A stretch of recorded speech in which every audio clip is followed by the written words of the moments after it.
Swayam Prabha. Digital India. Educated India.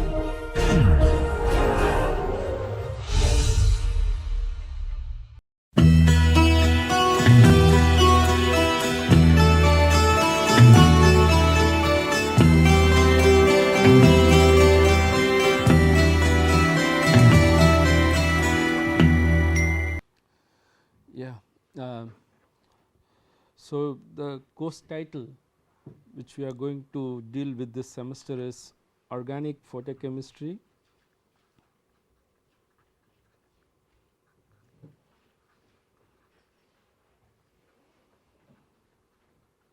and Pericyclic Reactions.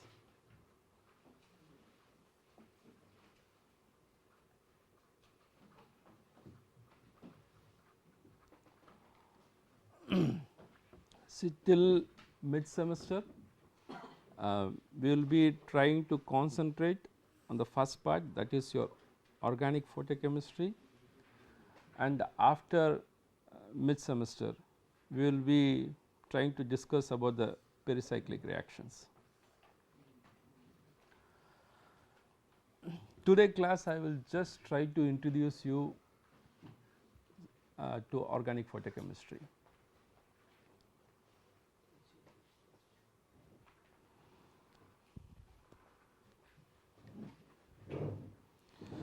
So, what organic photochemistry is basically, it is nothing but it tells you about the interaction of light with organic material.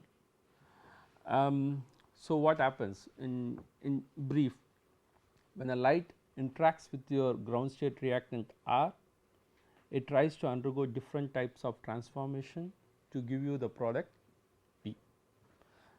The basic or the simplest representation of organic photochemistry can be written like this. You have an R which we call them as a ground state reactant,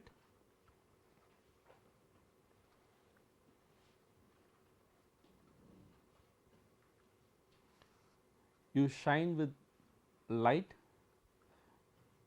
H mu, which we call as a photon. This R now undergoes different sort of transformations to give you the product P. We call that as a ground state product. So, this is the simplest representation of an organic photochemistry. You guys know about organic chemical reactions. Same way you have an R, you put some reagent, then your R get transformed into your P.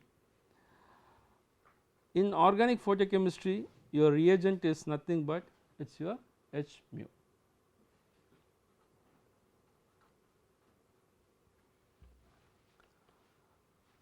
Now, what we will try to do is now briefly understand how this R is getting transformed into P.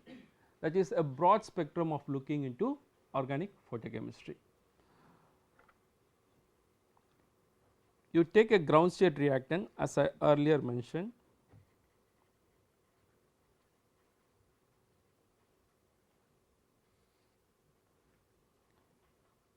you shine light on it. What happens? You have a ground state reactant.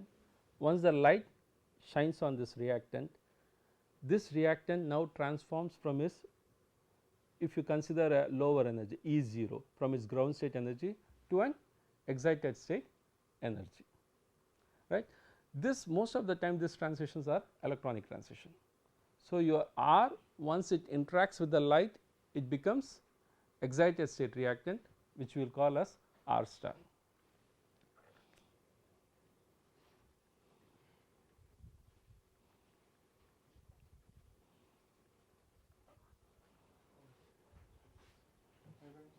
Yeah.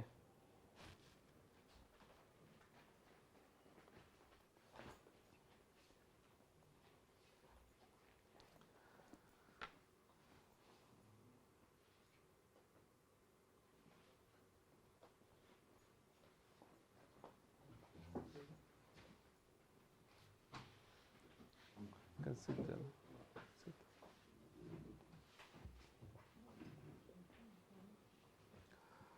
So, your R is not getting converted into your excited state reactant. The point is here to be noted is that your R star is not going to give you the product P. See, this R star will not give you the final ground state product P, or in other words it is not going to give you the isolated product. So, what this R star does now in the excited state?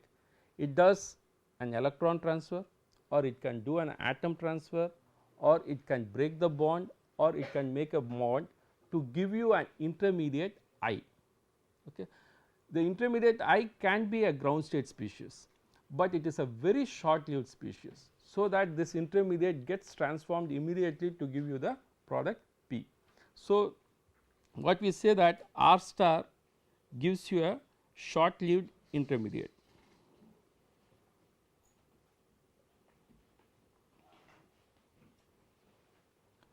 The short lived intermediate can be like carbene, or it can be a nitrene, diradicals.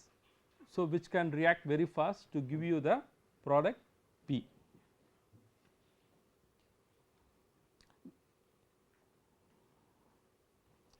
See, this is a ground state product, or we can call them as an isolated product. You can isolate this guys.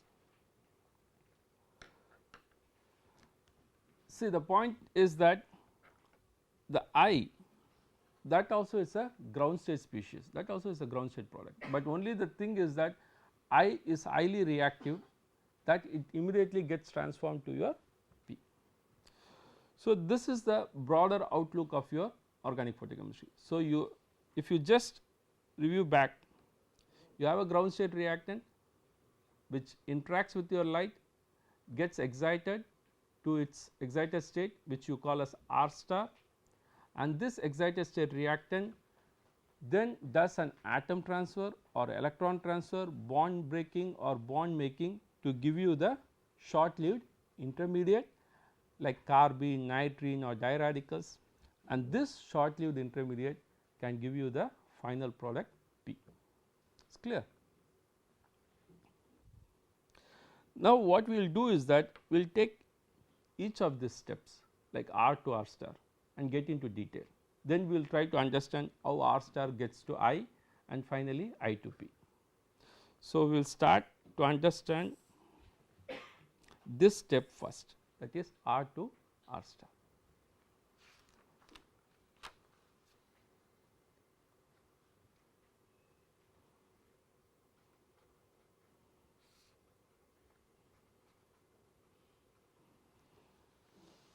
To understand this part, that is R to R star, we will take a simplest molecule in the ground state level, like well characterized and simplest molecule, for example formaldehyde.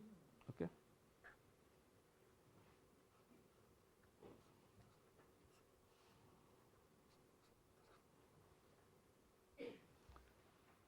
So, now we have a formaldehyde molecule. If I shine light on this formaldehyde molecule, what happens? Say I am not going to give you any selection, I am just saying that you have a formaldehyde molecule, you are going to shine light on this. So, what are the plausible transitions? That means, all the transitions which this formaldehyde can do, just we will write that part alone. Okay. All the transitions, we are not going to ignore any transitions. So, you have a sigma, we will write the HOMO of that first, sigma CO, then you have a pi, then you have a non bonded electrons, right. So, you have a, this we will consider as the HOMO. Then we will write a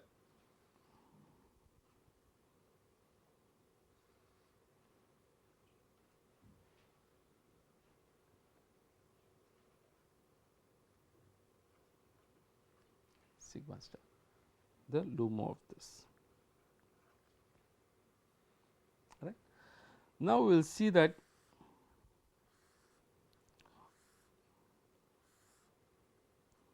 once the light comes, what are the transitions you are going to see. we will start from n. Okay. So, the first transition you can think about is n pi star. Next we can see n sigma star transition. So, from non bounded we can see this both the transition n pi star as well as n sigma star. So, I am doing all the transitions, all the plausible, right. Then we can have a from pi we will have a pi pi star transition, and then we will have a pi sigma star transition.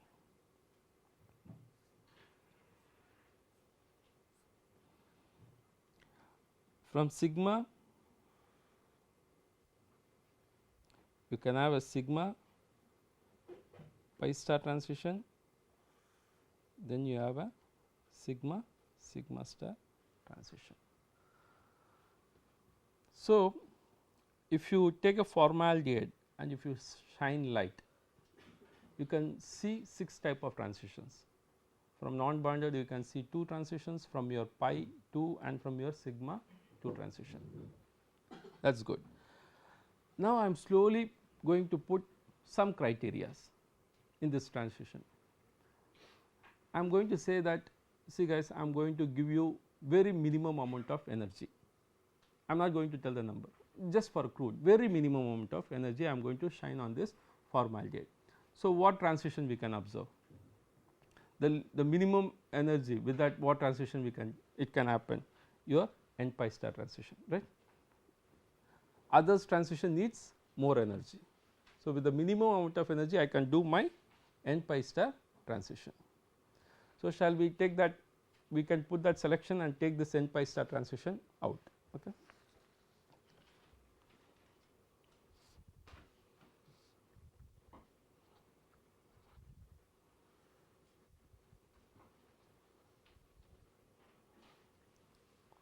So, putting a selection I am going to do a possible transition for that particular selection, that is n pi star transition. So, something I am missing in this transition while writing this electrons, what I am missing on? Anything from you? While writing this electron I am missing something, spin, very good. So, shall we introduce now the spin into this? See, first I am introducing a small concept called selection of small energy. I am just picking out my n pi star transition. Now, I am introducing one more concept called spin, right. So, I can write spin in 2 ways. One, it can be in this direction your spin, or it can be in this direction, right. One can be parallel, another can be anti parallel. So, we call this parallel spin as triplet and we call this anti parallel spin as singlet. It is not because of that exactly why we call them as singlet and triplet. Why we call this as a triplet? For example, you take this triplet state, consider this triplet state. For one spin we can write plus of, okay. I am taking the triplet. For another state I am writing plus of. So, in the presence of a magnetic field, what happens? This 2 spin can combine to give you a new spin which can be 1, right. A new spin will be formed. Now, what happens? This spin can align 3 ways with the magnetic field. One, it can align with the direction of the magnetic field, which you call as plus 1, or it can align opposite to your magnetic field, which you call as minus 1, or it will be a right angle to your magnetic field, call as 0. So, now you have 3 states, okay. That is why we call them as a triplet.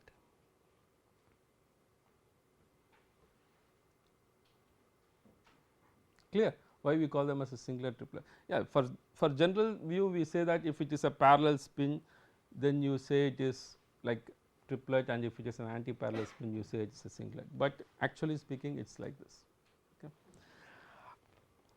how to represent now a n pi star singlet state? So, the best way of writing this is singlet n pi star. This you write as triplet n pi star. That is how we represent singlet.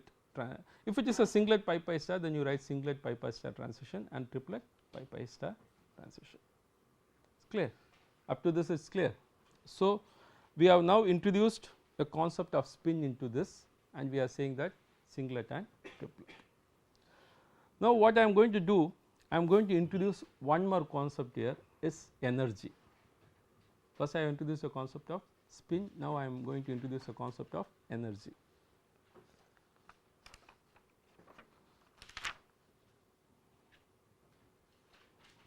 So, if I introduce a concept of energy, okay, I say this is S0, which has a ground state energy. Then I will write my S1, which is your excited state energy. You can now place your triplet as T. You can place either above singlet based on their energy level, or you can place equal to your singlet, or you can place below the singlet, right. So, I am going to place that below the singlet, fine. So, now we will see why I am placing this triplet below my singlet. That means, the energy of triplet is lesser than singlet. Why I am doing so? Any idea? Why I place my triplet below my singlet? Anyone? Okay. It is nothing but what you studied in your Unz rule. What your Unz rule says that, see, if you have a singlet, this always try to come together, right. You have two orbitals with an antiparallel, they always try to come together, and once they come together they repel away. They come together and they repel, they do not like to be together because they repel. But if you draw triplet, this chance is not possible at all, because they never like to come together, they stay cleanly away from them, and they are saying that there is no repulsion, I am happy. So, I will be always the lower energy. See, in singlet you have a sort of maximum repulsion, they have an habit to coming together and repelling away from each other. That is why your singlet has much higher energy compared to your triplet. So, that is why I put my S0 here, S1 and T1, clear.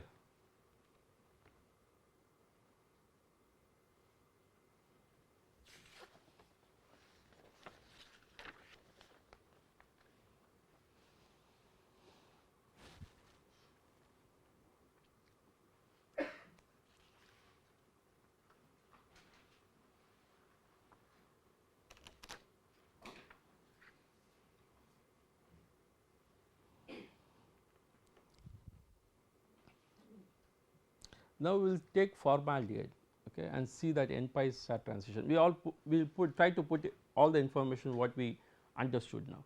Okay. So, if I take my formaldehyde molecule and pass like shine like with minimum energy, so I can write my S0, my S1, write my T1, this is n pi star transition, right. You can write on the top, that is also not a big problem, as an n pi star transition. So, you have an S0 to S1. So, your once the light shines, you have your non bonded electron going to your pi star, n pi star transition takes place. Now, what this molecule does in S1?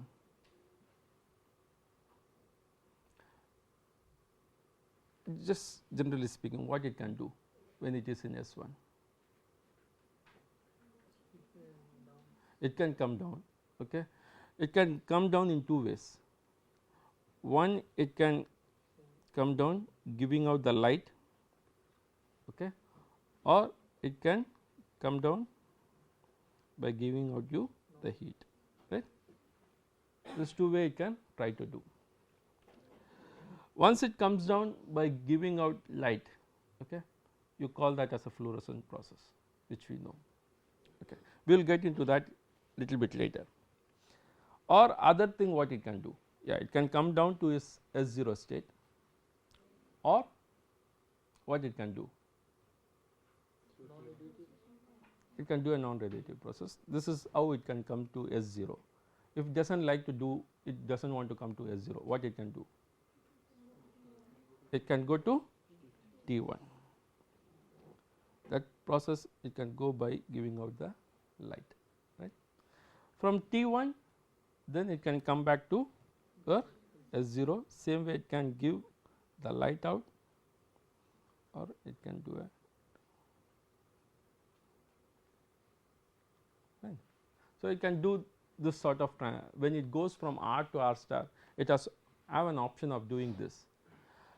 Later on we will see why when it has to do to photophysical, that is S0, or when it has to undergo an inter-system crossing to give triplet. We will try to understand that conditions later on.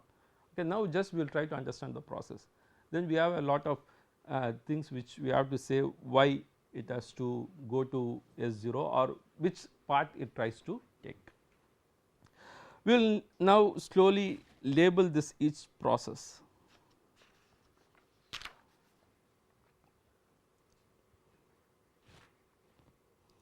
If it goes from S1 to S0 giving out light, you call this as fluorescence, right.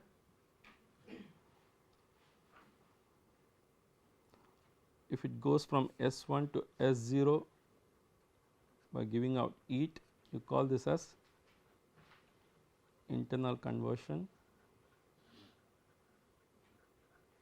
which you call as IC.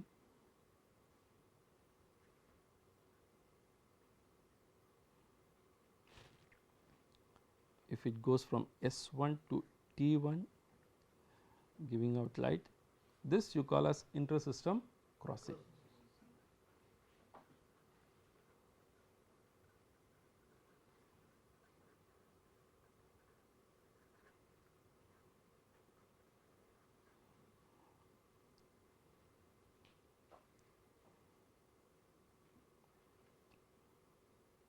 Then if you have T1 to S0 plus, you call this as, very good.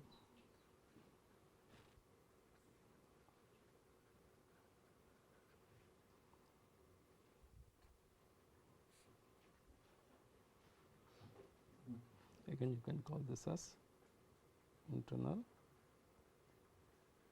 conversion.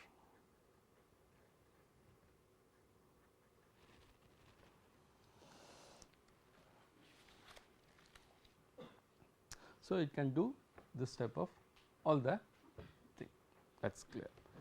Now, what we will try to see, if you try to understand this process, okay, for example, with respect to number, you will be knowing much better.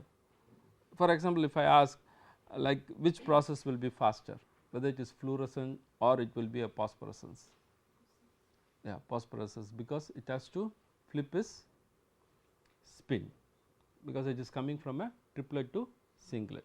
So, knowing that with respect to number will tell you more. So, we will see the same process with respect to number, we will put the numbers on the transition, so that we get an idea about it.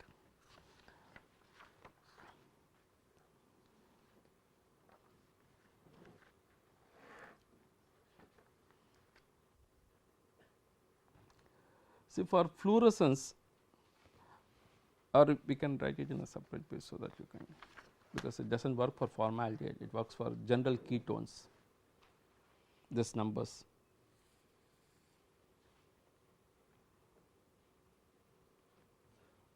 if I take an for example R for a general ketone S0, then I have an S1, I have my G1 talking of N pi star.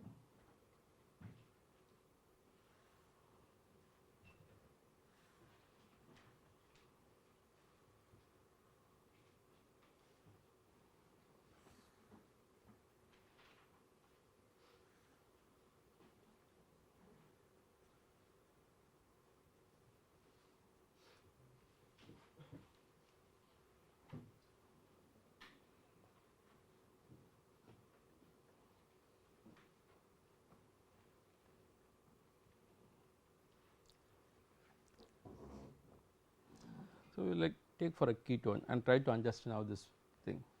See for fluorescent, okay, the rate constant for fluorescent Kf, that will be 10 to the power of 5 to 10 to the power of 6 second inverse. See how fast the process is. It goes S0 to S1, but from S1 to S0 it does not need any spin flipping, right. So, it comes down so fast. So, it takes only 10 to the power 5 to 10 to the power 6 second inverse, clear. Now, we will just compare that with phosphorescence and see how much time it takes. If you take for Kp, that this process, the rate constant for phosphorescence, where it has to flip its spin, right. It has to come from triplet to ground state singlet. Any idea how much, whether it will be a fast process or slow process? It should be a slow process. This numbers, because we have this vague number 10 to the power of 5, we cannot remember how slow it can be. Yes, very good. So, it will be from 10 to the power of 2 to 10 to the power of 3 second inverse. See how much it gets delayed.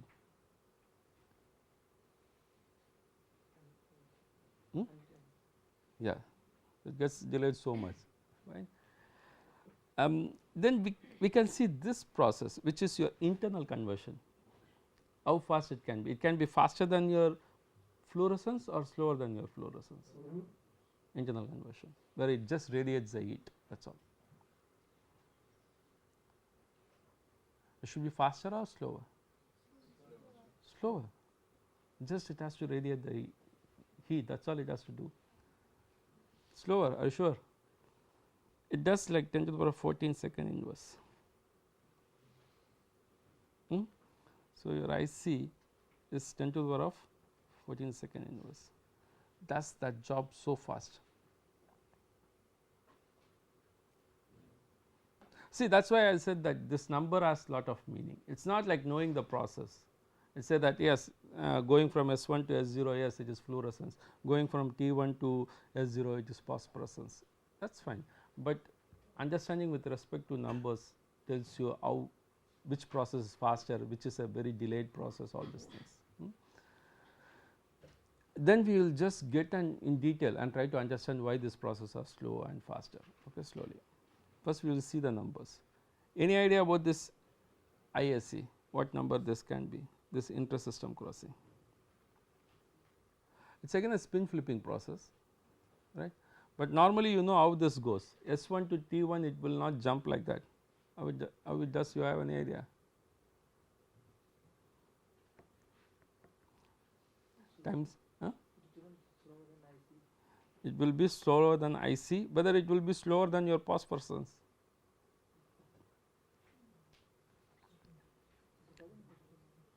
No, whether the process ISE will be slower than phosphorescence or it will be faster than phosphorescence, because both are spin flipping process.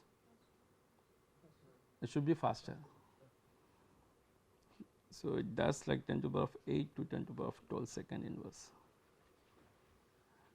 That is why, because the energy gap between your singlet and triplet is sometimes are very small, not compared to your T1 to S0. T1 to S0 the energy gap is huge, but S1 to T1 the energy gap most of the time will be small. That is why the process, even it does a spin flipping, it does fast. So, you get a rough idea now, right, how this whole process having the numbers. That is good. Any doubt on this?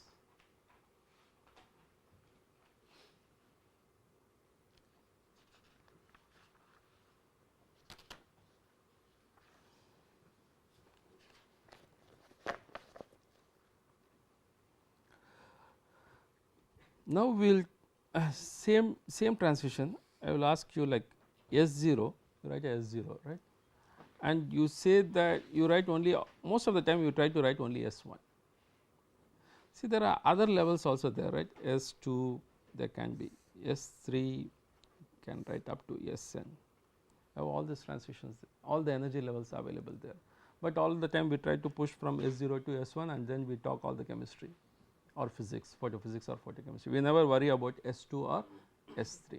See, if you have a transition, I can say it can go to S0 to S1, or it can go to S2, it can go to S3, or it can keep on going. So, that is all is allowed, right. So, it happens only from S1. Any idea why?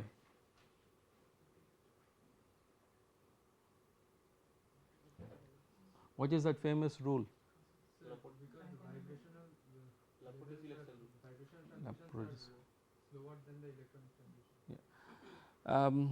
What we can say is that vibrational relaxation is so fast, okay, this all states collides immediately and collapse into S1 state. Okay. The vibrational relaxation is so fast, they just collapse and they all fall into the S1 state. That is why we most of the time we do not consider S2, S3, S4, but there are some molecules where you can see from S2, S3, S4 states. What are they? Some molecules which can do photophysics from S2, S3, azulines. If you have azulene type of molecule, then it all happens from S2, S3 also. But most of the general molecules which we are going to consider, most of the time the transition tries to happen from S1. So, that rule is called as Kasha's rule.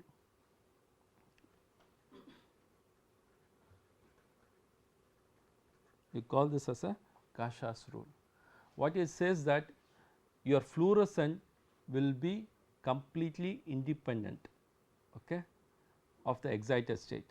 That means, your fluorescent occurs only from the S1 state, it is completely independent of your excited state. It will all the time it will try to occur from your S1 state only. That is called your famous Kasha's rule. Because your S3, S2 all if you see, the process will be very fast, it will be greater than your 10 to the power of 14. You cannot even see them, they all will vibrationally they collapse and they get to S1. That is why your all the fluorescence we try to talk from only the S1 state. Clear? Okay, this we call as Kasha's rule. Please repeat what is the rule. Your fluorescence is independent of your excited state, it occurs most of the time from your first singlet excited state.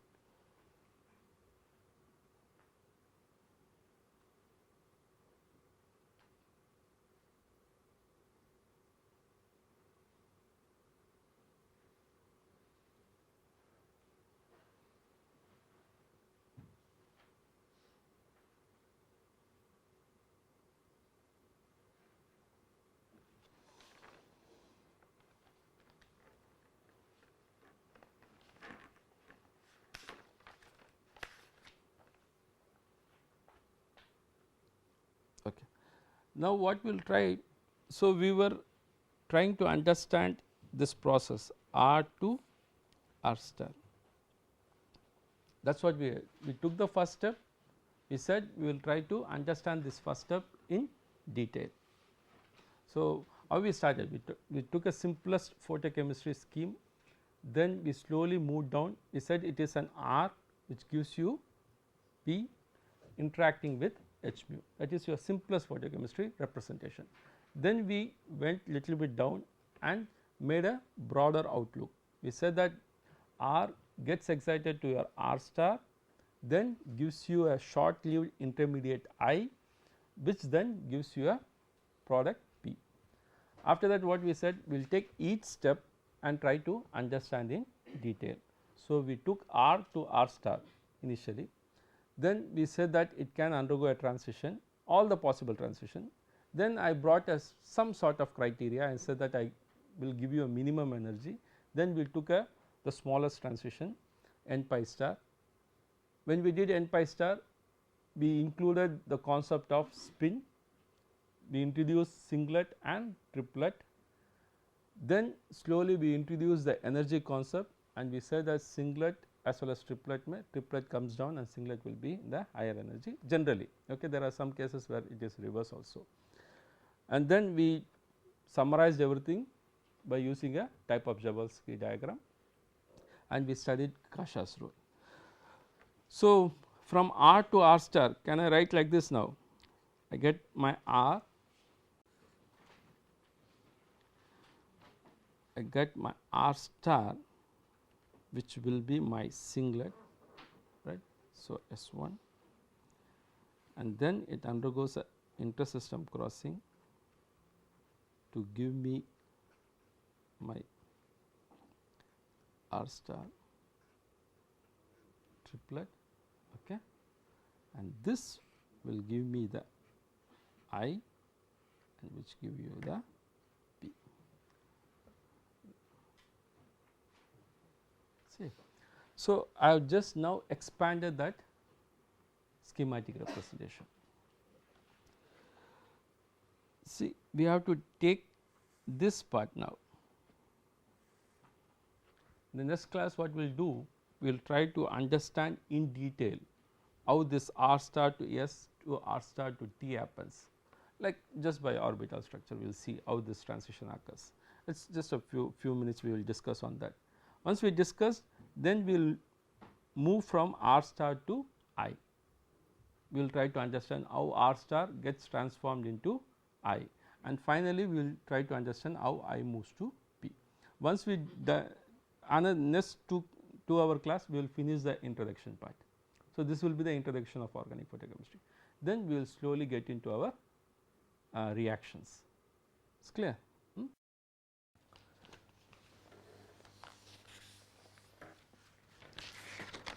So, what happens is that normally if you do a chemical reaction, if you take a reagent, what you do? You do in 1 mole, you always say that it is 1 mole of reactant and 1 mole of reagent I am adding in to get my product. Same like that we also can communicate for photon also. We say 1 mole of photon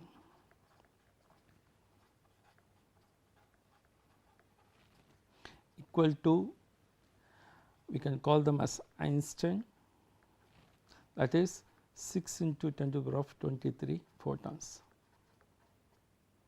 This we call as 1 mole of photon. Why we should know this? Because this will tell us the energy which we need to carry out our photochemical reaction. For example, if I take 1 mole of photon of 200 nanometer. So, I am taking a light whose wavelength is 200 nanometer. So, I am taking 1 mole of photon of 200 nanometer. So, how much of energy this is going to give you? You can easily calculate because you know the formula E is equal to h mu. With that you can calculate and it comes normally 150 kilocalories per mole.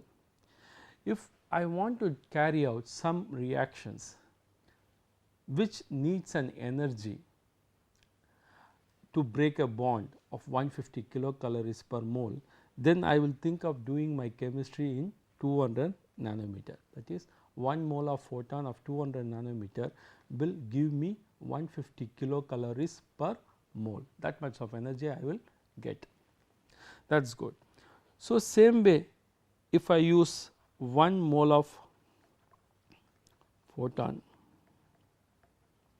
of 300 nanometer, just think if I am going to use a wavelength of light of 300 nanometer, then how much energy I should get, and you know that as the wavelength increases what happens to your energy, in other hand it will decrease.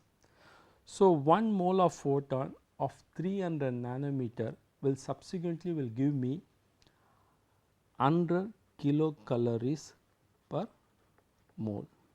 It is a good number to remember. So, you have a 300 nanometer, you have 150 kilocalories. If I decrease by 300, that is 100 nanometer down, I am decreasing my energy by 50 kilocalories, which is nice. Now, same way if I go to 500 nanometer, for example, I see that how much is 1 mole of photon of 500 nanometer corresponds. Then you can say it is 60 kilocalories per mole. See, most of your organic chemistry reactions happens up to this region like 500 nanometer. Most of your organic chemical reactions, most of your transitions, electronic transition like n pi star, pi star, all these transitions will come around 500 nanometer where you can do the chemistry, because if you see the energy it is only about 60 kilocalories per mole. If I go down, that is like still down of 700 nanometer, then you can see the energy gets subsequently very low and becomes like 43 kilocalories per mole. You can just do some excitation here, that is all. Okay, you do not see big chemistry happening like bond breaking, bond making like that. See, I am talking about general things. Okay, there are exceptional cases, but I am talking generally what happens. This 43 kilocalories per mole, we call this as red light. That is good. If you want to still further move down and see like how much nanometer, like if I, for example, if I take 10,000 nanometer, what will happen in this?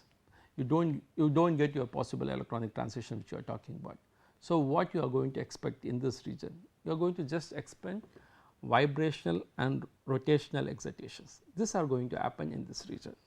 So, at 10,000 nanometer you can expect vibrational and rotational excitations.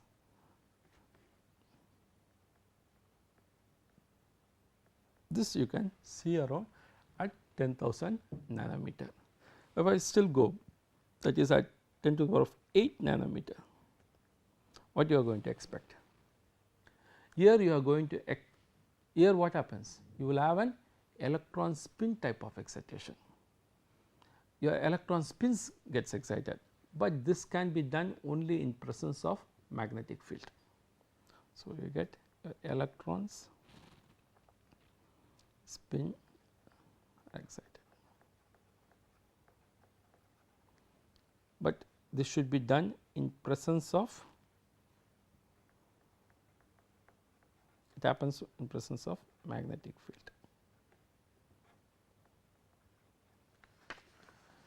Okay. If I go, if I take 1 mole of photon of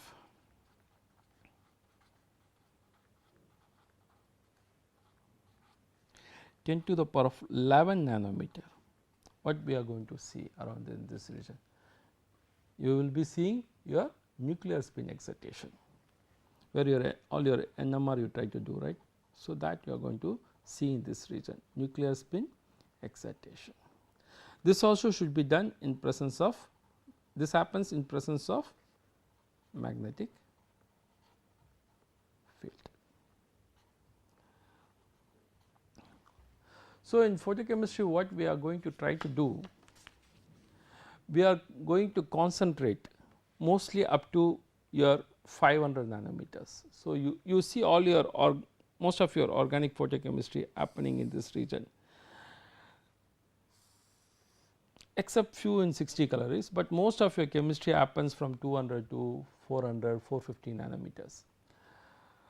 So, how to, now the next question comes to in your mind is that how we can going to make this 200 nanometer, because you have a light, how we are going to get 200 nanometer light, how we are going to get 300 nanometer light and 500 nanometer lights. See, there are specific one, if you have a lamp which gives you a radiation of lights. So, you can use a specific filter most of the time. If you can use a specific filter, you can get across. For example, if I use quartz type of filters, then I get a light greater than your 200 nanometers. If I am going to try to use Pyrex, then it is cut off from 290 to 310 nanometer, you get light above that. For example, if I use copper sulphate solution 350 and sodium nitrate solution like 410 nanometer, that is how you can make the selective in your reagent. That is how your photo reagent becomes very selective. For example, I want to do some chemical some photochemical reactions in the visible light, that is a wavelength of greater 410 nanometer. Then what I do, I take the apparatus, I use a filter, the filter can be 1 molar sodium nitrate solution, then I get a light around 410 nanometer. So, I can selectively excite the bond or selectively do some photochemical reaction where it needs 410 nanometer. For example, I have a big molecule and I want to excite only the particular functional group, which can be excited at 350 nanometer. I do not want to touch other things, then you have like specific lights which you can use. For example, I want to do a chemistry greater than 350 nanometer. I do not want to affect any other compounds which are playing around 250, which can excite at 250. I want to do chemistry only greater than 350 nanometer, then you can use a copper sulphate solution, which will give you light after 350 nanometer. Like that you can do some selection of your reagents. So, that is why this photons, understanding about your reagent in R to R star transition plays a important role. Once you know this R to R star transition, one more thing you have to understand in this step, that is we call as photochemical inefficiency steps. So, we can call them as photochemical inefficiency step when you compare to that of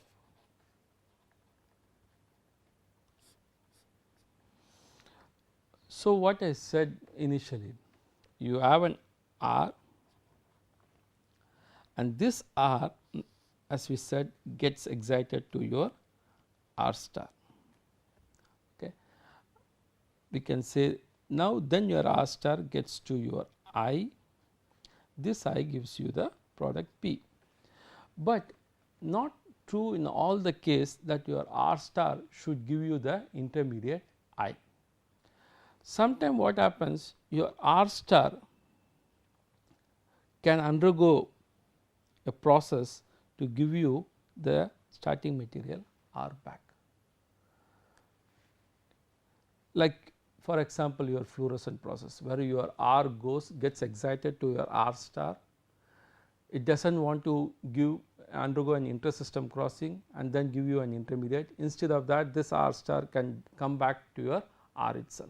So, it gets excited and gets back to your starting material itself. So, that you can have. In same way, there are cases where your I can also get back to your R. So, this process where for example, I am giving a photon, it has not been completely used to convert your R to P. What happens, this photons, some of this energy has been used and then it gives me back my starting material. In some case, this intermediate can also give me the R back. So, basically we call these steps are inefficiency step. These are very important when you do your quantum field calculations. That part we will see in detail how to do a quantum field calculation. There this type of things can occur. Same way we can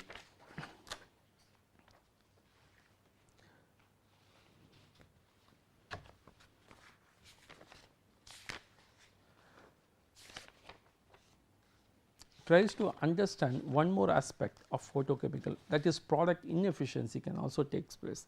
That means, if I am doing a reaction, the R does not need to give me only one product P. So, what happens, you have your R, this R takes your H mu, it can get excited to R star.